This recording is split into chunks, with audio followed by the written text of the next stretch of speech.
கர்த்தர் உன்னை தினமும் தேடி வர என்ற தலைப்பில் நாம் அதிகமாக தியானித்து வருகிறோம். ஒவ்வொரு நாளும் நம் தேவன் நமக்கு தேடி வந்து அவருடைய வார்த்தையை கொடுக்கிறார். எவ்வளோ சூழ்நிலை இருந்தாலும் அவருடைய வார்த்தை நம் மனதுக்கு எவ்வளோ ஆறுதலாக இருக்குது தெரியுமா?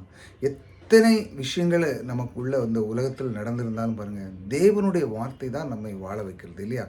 ஆகையால் அவர் தேடி வந்து அவருடைய வார்த்தையை நமக்கு கொடுக்கிறார். நீ இப்படி இருக்க வேண்டும், இப்படி வாழ வேண்டும், அப்பொழுதுதான் உன்னுடைய வாழ்க்கையில் கனம் பெற்று நீ இருப்பாய் என்று சொல்லி அவர் தேடி வந்து வார்த்தை கொடுக்கிறார். வார்த்தை கொடுத்து நம்மை விவேகத்தாக அவர் நடத்துகிறார். எப்படி நடத்துகிறார் பாருங்க. விவேகமுள்ள மனுஷன் அறிவை அடக்கி வைக்கிறான், மூடருடைய இருதயமோ மதியினத்தை பிரசித்தப்படுத்தும்.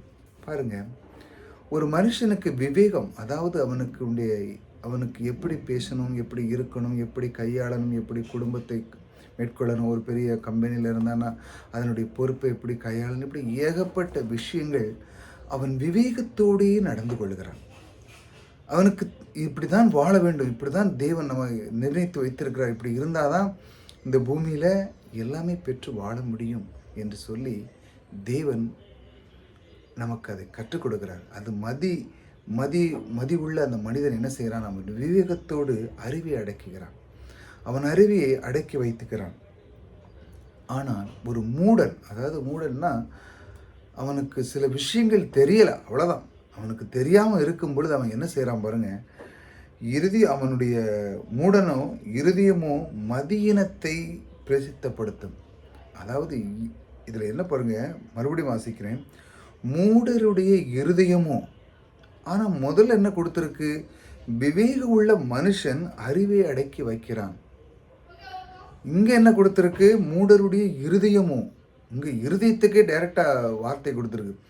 அதாவது மூடனுடைய எண்ணங்கள் என்னென்னா அவன் முழுமையாக இதயத்துக்குள்ளே வச்சிட்டான் அப்படின்னு காமிக்கிறது.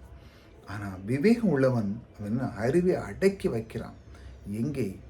தன்னுடைய இதயத்துக்குள்ளே அவன் வைக்கிறான். இப்படிலாம் இருக்கணும்னு சொல்லி அவன் ஆணித்தனமாக உள்ளே வைக்கிறான். அதை வைக்கும் பொழுது இதயத்துக்குள்ளேருந்து என்ன புறப்படுகிறதோ அப்படி தான் உங்களுடைய வாழ்க்கை இல்லையா? அதுதான் உண்மை. இதயம் ஒரு பெரிய நிலம் போல், நீங்கள் எந்த வார்த்தை விதைக்கிறீர்களோ அதுதான் வெளிவரப்போகுது. அதனால தான் அந்த மூடனுடைய இருதயமும் மதியினை பிரசித்தப்படுத்து. அதாவது வெளிவருது எங்கேருந்து? இதயத்திலிருந்து வெளிவருது. அவன் இருதயத்திலிருந்து வெளியே வருது என்றால் அது அந்த வார்த்தை அவனுக்கு எப்பவுமே அவன் உள்ளே இதுதான் உள்ளே வச்சுட்டான். ஏன்னா அவனால் அதை மீட்டெடுக்கவே முடியாது. அவனுக்கு புரிது இதயம் தான் என்ன ஃபிட் பண்ணணும், அந்த அளவுக்கு அவன் இதயத்துக்குள்ளே போட்டான். அவனால் எடுக்க ரொம்ப கஷ்டம். அது தேவன் தான் அதிலிருந்து அவனை விடுதலை ஆக்க முடியும். ஏனென்றால் அவனுக்கு முழுமையாக அவன் இருதயத்துக்குள்ளே வச்சு தான் எப்பவும் அதை வெளியே அனுப்புகிறான். இப்படிப்பட்டவங்க எப்படி வாழ முடியும்? விவேகத்தோடு வாழ முடியுமா? ஒரு காரியம் இருக்குது, ஒரு கடையோ ஒரு கம்பெனியோ ஆரம்பித்தாங்கன்னா அவனுக்கு விவேகம் இல்லைன்னா என்ன பண்ண? சீக்கிரம் திவாலாயிரும். அவனுக்கு ஒரு முன்னேற்றம் இருக்காது, ஒன்றுமே இருக்காது. அவனுக்கு விவேகத்தை கையாளுவதற்கு தெரியாமல் போயிடும்.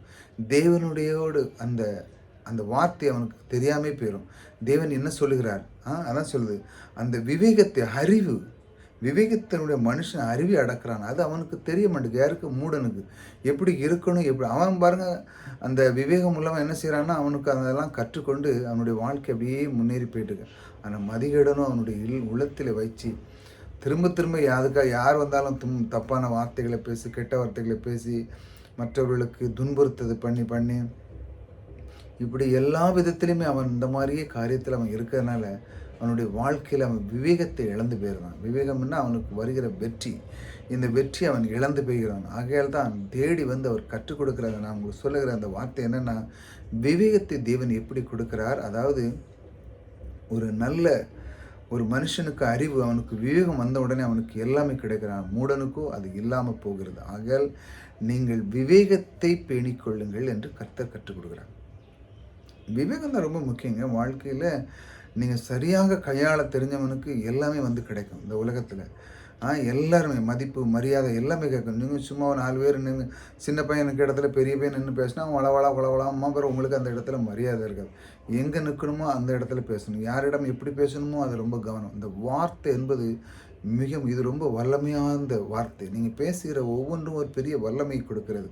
ஆகையால் அது மரணத்தையும் கொண்டு போய் சேரும், அதை உயிர்ப்பிக்கும் செய்யும் இந்த வார்த்தை. பாருங்கள், இப்போ தான் இந்த ஒரு மனுஷனை வந்து கத்தியும் தான் கொல்லண்டாம், வார்த்தையாலே கொன்னுடலாம் அப்படி சொல்லுவாங்க. அந்த மாதிரி நீங்கள் எப்படி யூஸ் பண்ணுறீங்க, உங்களுடைய அறிவை, உங்களுடைய விவேகத்தை யூஸ் பண்ண பொறுத்து தான் இருக்குது. நீங்கள் இப்படி யூஸ் பண்ணும்போது உங்களுடைய வாழ்க்கையிலே தேவன் விவேகத்தை தருகிறார், ஞானத்தை தருகிறார், அன்பை தருகிறார். இந்த அன்பு தேவன் சொல்கிறார், நீ இப்படி வாழ்க்கை வாழ என்று சொல்லி தேடி வந்து அவர் விவேகம் தருகிற தேவன் உங்களோடு கூட இருக்கிறார். புதிதாக வந்து சப்ஸ்கிரைப் பண்ணிச்சாங்க. தொடர்ந்து நம் தேவன் விவேகத்தை தருகிற தேவன் உங்களோடு கூட இருக்கிறார். கர்த்தர் உங்களை ஆசீர்வதிப்பார்.